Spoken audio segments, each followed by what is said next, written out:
So, Candi, tell us which church you're from. Kingswood Congregational Church in Wootton under Edge. And you've just come back from a very exciting visit over to somewhere special. So tell us about that.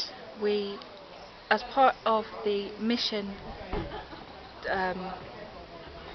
of the Congregational Federation, 7 of us went to Malawi on a partnership visit. The Federation supported us with CWM. We got a grant to go, and we spent 2 weeks exploring Malawi and visiting different churches. And when you went, you had the idea that you were going to be able to help people in Malawi, but when you came back you had a very different idea. Can you just tell us about that experience that you had? Very arrogantly, the 7 of us assumed that we would be going to help the people in Malawi. We would be taking support and information from our churches to show them how to run their churches and their communities, and in reality it was all of us that learned an extraordinarily great deal about ourselves and about churches and fellowship and family and what it really means to have God at the centre of your life. So what was it that you did there in Malawi? We went to 2 missions. Missions are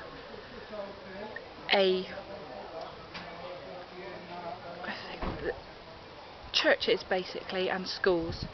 There was one that had a clinic attached and one that had a women's guild attached. But we visited the Churches of Christ in Malawi, and they have 2 different synods in the south of Malawi, and we visited both halves of those. And their missions are like the centre of the spider's web that goes out into the communities greater than. And so you spent time with school, with we a village? We went to schools, yeah. We were in assemblies, we went to clinics, we went to churches and took part, and in services, and even people who normally work during the week took days off. And to take a day off in Malawi is a big deal, but took days off to come and meet us and visit projects. There's a lot of HIV in Malawi. It's rife everywhere. The life expectancy is 54 years. The under 5 mortality rate is 30th in the entire world. It's really bad. It's getting better. It will always get better, but it's bad compared to what we're used to.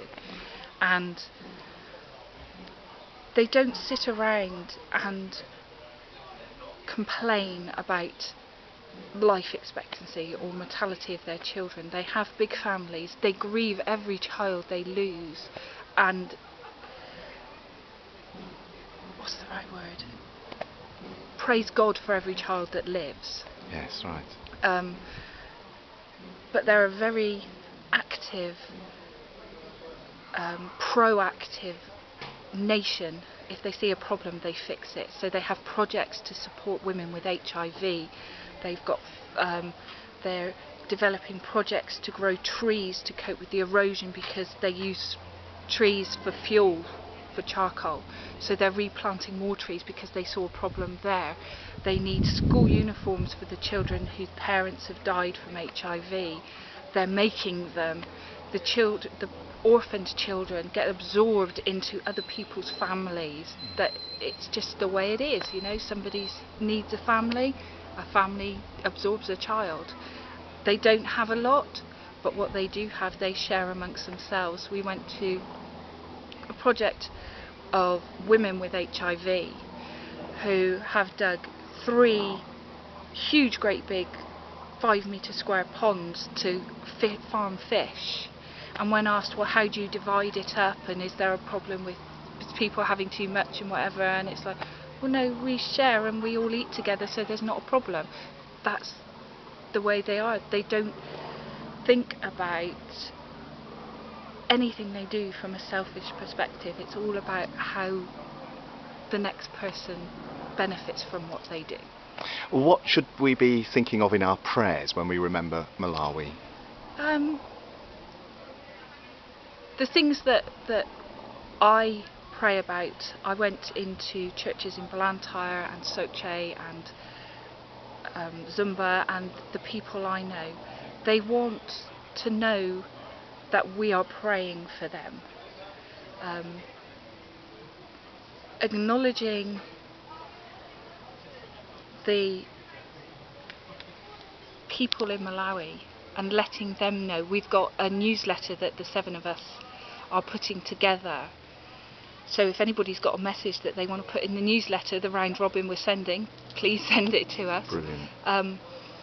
But one of the biggest things that we found out in the partnership is that they really want to know that the world outside of Malawi cares about them inside of Malawi. Brilliant. So praying for people in Malawi, they will hear it. I know they will, because that's what they're like.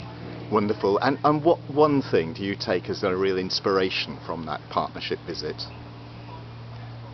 I know people in Malawi are praying for me personally, and everything I do has the support of people that I may have only spent a few hours with, and to have that love that they give freely because they have the same faith as me, I find overwhelming and truly inspiring, that hopefully I can give that to somebody else when they need it, in the same way it was given so freely to me. Brilliant. Thanks ever so much, Candi, and we'll think both of you and of those folk in Malawi in our prayers as well. Thank you.